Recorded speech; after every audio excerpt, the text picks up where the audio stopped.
Assalamualaikum warahmatullahi wabarakatuh. Berjumpa kembali dalam pembelajaran kimia bersama Bu Nisa. Hari ini kita akan mempelajari mengenai elektrolisis. Pada pertemuan yang lalu, kalian sudah mengenal elektrokimia yang mempelajari tentang hubungan antara reaksi kimia dengan arus listrik. Elektrokimia terbagi dalam dua bagian, yaitu sel volta dan sel elektrolisis. Pada sel volta, menggunakan reaksi kimia atau reaksi redoks untuk menghasilkan listrik. Sedangkan pada sel elektrolisis, menggunakan arus listrik untuk melangsungkan energi kimia. Pada sel elektrolisis, terjadi reaksi redoks non-spontan yang akan memerlukan energi listrik untuk terjadinya reaksi kimia. Berikut merupakan contoh sel volta dan sel elektrolisis. Baterai merupakan salah satu contoh aplikasi sel volta. Adapun penyepuan gelang perak dengan emas merupakan salah satu contoh aplikasi sel elektrolisis. Berikut disajikan perbedaan sel volta dan sel elektrolisis.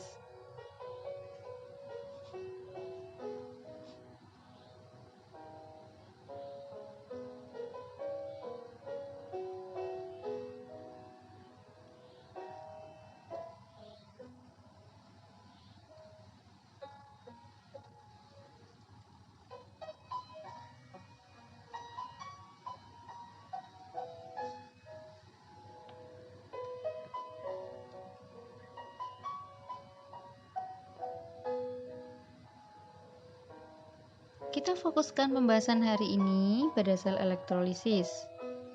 Adapun pada sel elektrolisis, reaksi kimia yang terjadi atau reaksi redoks memerlukan energi listrik. Elektrode pada sel elektrolisis terbagi menjadi dua.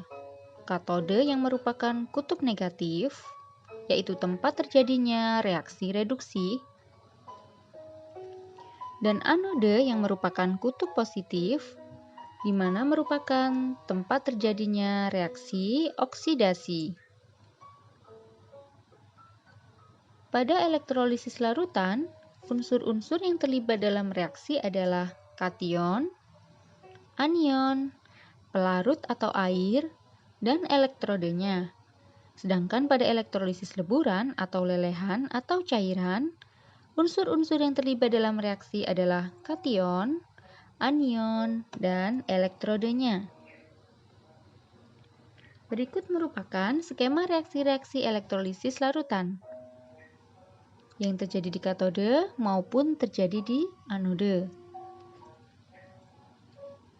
Nisa memiliki trik mudah dan insya Allah bermanfaat untuk kalian dalam menuliskan reaksi-reaksi sel elektrolisis pada katode maupun anode. Simak baik-baik. Yang namanya air ya. Nah, tadi kalian sudah tahu ya teorinya reaksi-reaksi elektrolisis yang terjadi di katode. Mudahnya, agar tidak terkesan seperti menghafalkan yang panjang-panjang seperti ini. Trik mudah reaksi elektrolisis di katode yang perlu kalian ingat untuk katode.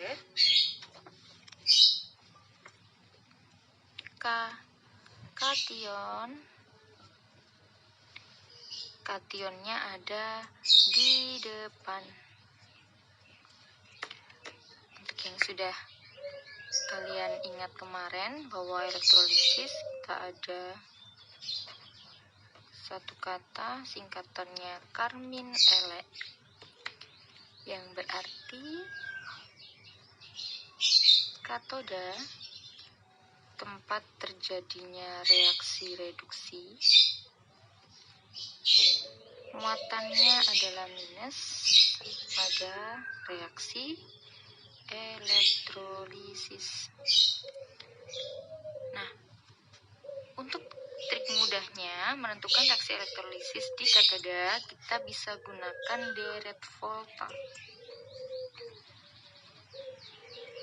Ingatkan, deret volta itu adalah deret yang menyatakan urutan kemampuan logam untuk mengalami reduksi.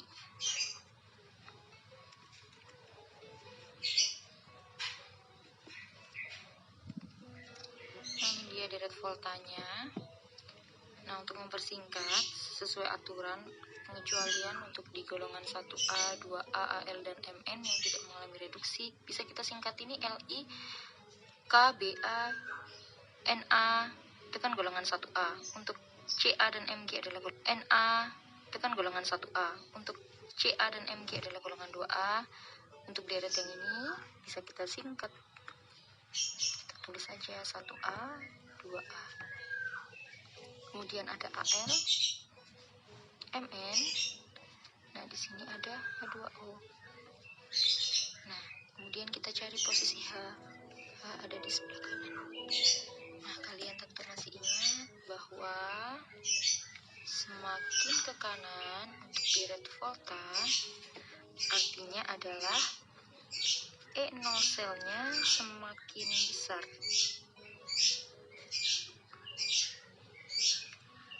Sehingga logam-logam yang letaknya di sebelah kanan lebih mudah untuk direduksi. Langsung saja kita ke contoh soal. Contoh soal yang pertama untuk elektrolisis larutan NaCl. Reaksi yang terjadi di katodamin ya. Nah, kalian ingat bahwa jika larutan itu berarti mengandung air. Air itu H2O. Masih ingat untuk katode, reaksi di katode adalah reaksi yang melibatkan kation yang ada di depan. Nah, Na dan Cl yang di depan kan Na, berarti kationnya ini adalah Na. Berarti kita perhatikan antara air H2O melawan Na. Perhatikan deretnya. Na golongan 1A melawan air. Katode tempat terjadinya reduksi. Berarti untuk golongan 1A dan H2O yang letaknya lebih di sebelah kanan, berarti dia yang menang, yang lebih mudah direduksi di sini yaitu air. Sehingga bisa kita tulis H2O ya, sebanyak 2 mol H2O. Nah, menjadi apa H2O-nya? Coba perhatikan. Di sini K untuk katode berawalan huruf K, itu huruf konsonan. Nah, H2O ini nanti berubahnya bisa menjadi basa atau asam. Triknya kalau ini huruf K berarti dia konsonan, basa atau asam yang mempunyai huruf depannya konsonan yaitu B basa ya, berarti dia akan menjadi basa. Nah, kalau basa itu OH-. Nah, berapa jumlah O-nya? Di sini jumlah O-nya 2. Ditambah sisanya, coba kalian perhatikan, H2, 2 dikali 2, di sini hanya berjumlah 4. Sedangkan di OH- hanya baru cuma 2, berarti kurang 2H lagi, sehingga bisa kita tulis H2. Sudah seperti ini, karena di ruas kanan jumlah muatannya adalah 2 kali -1, berarti -2, jadi di ruas kiri harus ada muatan sebesar -2 juga. Nah, maka itu kita tambah dengan 2 elektron. Nah, seperti ini. Contoh yang kedua, jika yang dielektrolisis adalah larutan HCl. Larutan berarti ada air atau H2O. Nah, kation yang ada di depan untuk H dan Cl. HCl ya, berarti di sini yang dipakai adalah H. Reaksi di katodanya. Coba perhatikan, air H2O melawan H. Jadi deret volta H2O melawan H. Yang menang adalah yang di sebelah kanan karena lebih mudah direduksi. Berarti H. Berarti di sini tulis H. H plus. 2H plus. jadi H2. Tinggal menyesuaikan muatannya, di ruas kanan muatannya 0, di ruas kiri muatannya plus 2, agar sama-sama 0, di ruas kiri tambahkan 2 elektron. Kemudian yang ketiga, saya punya contoh jika yang dielektrolisis adalah larutan CuSO4. Nah, nanti apa yang terjadi di katode? Kalian diingat, larutan ada air, berarti H2O. CuSO4, katodenya yang di depan berarti Cu. Nah, berarti air melawan Cu. Kita lihat tempatnya, ini air di sini. Airnya H2O. Cu-nya ada di sebelah kanan, berarti Cu yang menang ya. Berarti Cu2 plus menjadi Cu. Muatan di sebelah kiri adalah plus 2, di sebelah kanan adalah 0, berarti muatan di sebelah kiri. Untuk Cu2 plus kita tambahkan dengan 2 elektron. Nah, sekarang bagaimana jika dengan leburan? Jadi sudah kita pelajari bahwa, nah jika saya punya contoh, jika elektrolisis leburan NaCl. Tadi kita sudah tahu bahwa untuk logam aktif golongan 1A, 2A, Al, dan Mn, kationnya yang akan tereduksi menjadi logamnya. Nah, itu bila yang dielektrolisis lelehan leburan cairan. Ini leburan, berarti untuk katodenya di sini adalah Na, berarti Na yang akan tereduksi menjadi logamnya Na. Nah, tinggal menyetarakan muatannya, karena di kiri ada plus 1, di kanan 0. Agar sama-sama 0, makanya tambahkan 1 elektron. Nah, satu lagi saya punya contoh jika leburan ZnSO4.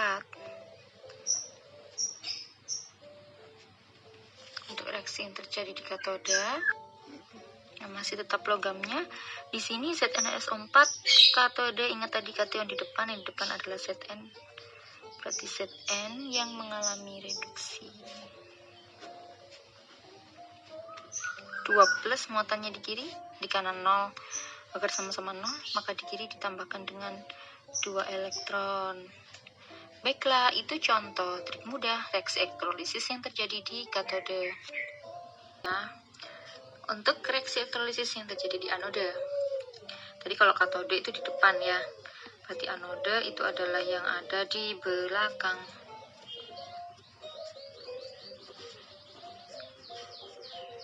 Nah, anode itu nanti dibagi dua. Yang pertama ada anoda inert. Inert ini kalau di bahasa Indonesia artinya pasif. Pasif itu berarti nanti dia tidak ikut bereaksi ya.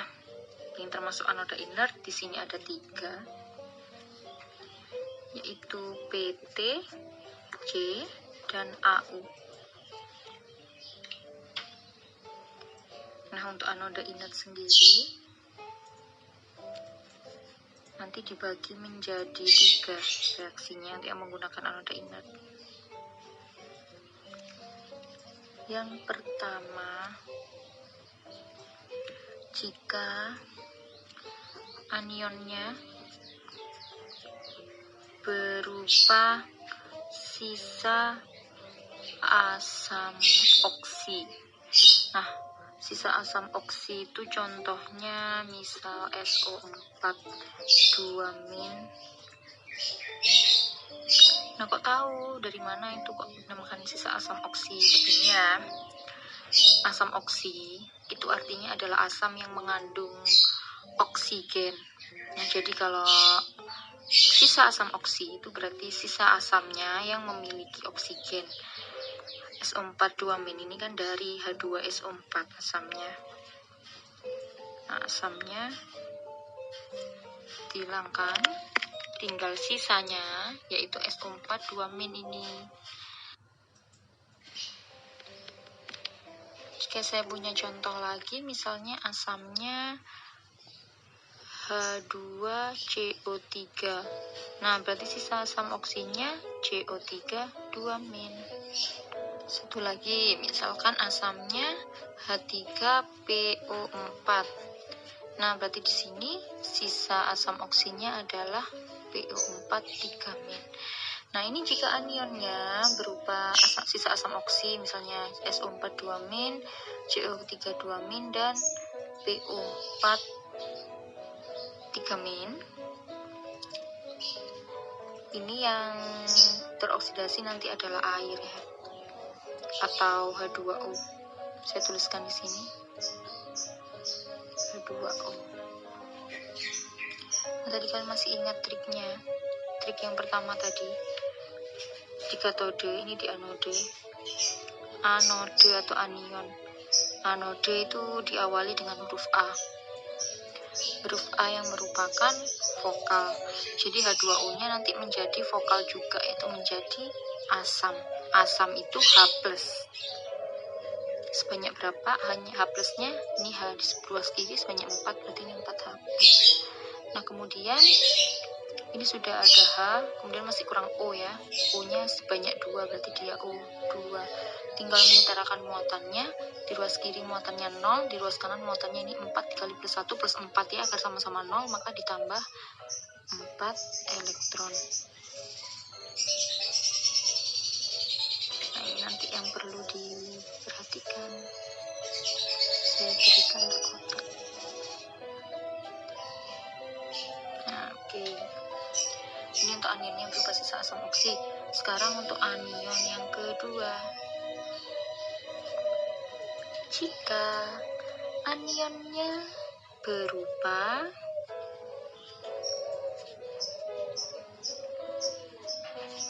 OH-.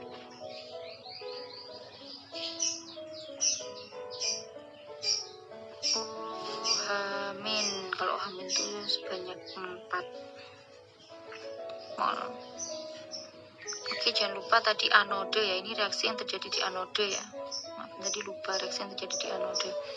Anode hurufnya A untuk ini tadi ya. Nah, OH- dia akan berubah bisanya hanya menjadi H2O, kembali menjadi H2O lagi. Hanya sebanyak 4, berarti ini diberi koefisien 2. Kemudian di kanan O-nya 2, di kiri O-nya masih O-nya 4. Sehingga di kanan tambah O2. Kemudian untuk menyetarakan jumlah elektronnya, lihat di kiri elektronnya sebanyak 4 kali min 1 min 4. Di sebelah kanan ini masih 0, jadi harus kita tambahkan 4 elektron juga. Nah, seperti ini jika anionnya berupa OH-.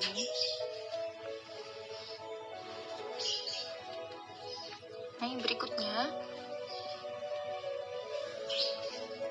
satu lagi, jika anionnya bukan sisa asam oksi, ini ya, bukan anion yang pertama maupun bukan anion yang kedua. Ini saya tulis gini aja ya, mudahnya, bukan sisa asam oksi yang pertama tadi, dan juga bukan OH-. Nah, yang dioksidasi apa? Kita tulis di sini.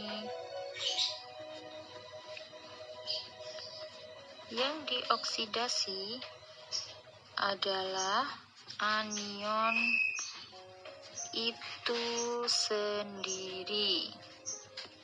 Contohnya, tadi di contoh kita punya larutan NaCl ya.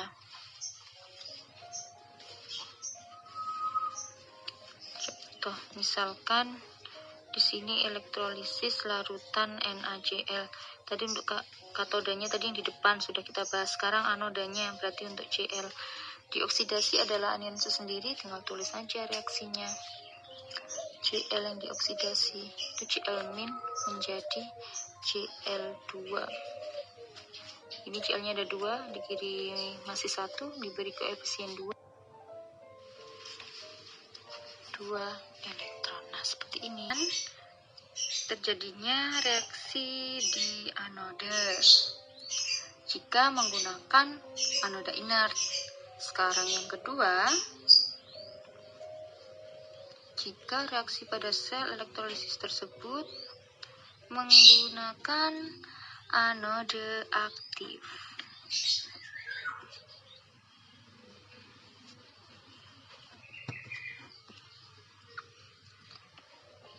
oksidasi adalah anode itu sendiri.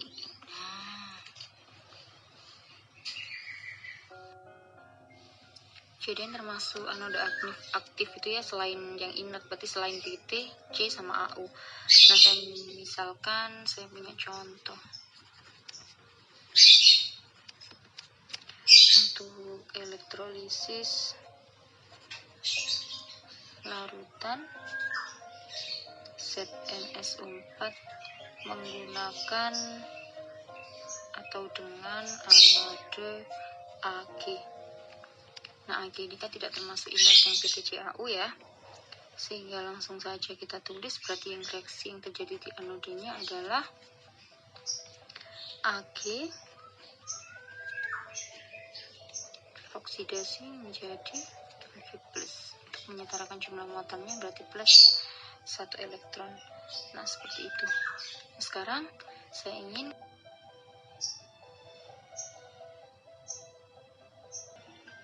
sudah kita saksikan bersama ya untuk cara penulisan skema reaksi-reaksi sel elektrolisis baik di katode maupun anode. Berikut ketentuan yang lain mengenai sel elektrolisis. Logam aktif golongan 1A, 2A, Al, dan Mn, kationnya akan tereduksi menjadi logamnya bila yang dielektrolisis adalah lelehan atau leburan atau cairannya. Sudah kalian saksikan tadi contoh soalnya.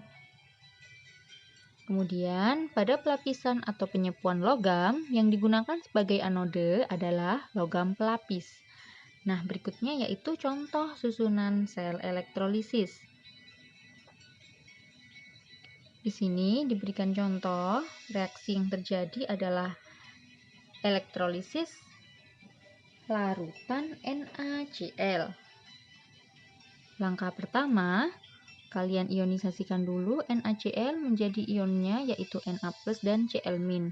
Kemudian tuliskan reaksi di katode seperti yang sudah saya contohkan tadi. Karena golongan 1A melawan air, maka yang tereduksi adalah air. Kemudian tuliskan reaksi di anode yaitu dari ion Cl-. Pada reaksi di katode menangkap 2 elektron, reaksi di anode melepas 2 elektron. Oleh karena itu, untuk reaksi ionisasi ini kita kalikan juga dengan 2. Kemudian, kalian bisa saling meniadakan atau mencoret ion-ion atau unsur yang sama, seperti Cl- dikali 2 menjadi 2 Cl- ruas kanan. Kita coret dengan 2 Cl- di ruas kiri. Kemudian elektron di ruas kiri di katode kita coret dengan elektron di ruas kanan di anode. Sudah, tinggal sisanya kita turunkan di sini. NaCl dikali 2, 2 NaCl ditambah untuk di ruas kiri di katode ada 2H2O. Menghasilkan di ruas kanan ada ion 2Na+ dan ion 2OH-. Jika digabungkan akan menjadi 2NaOH.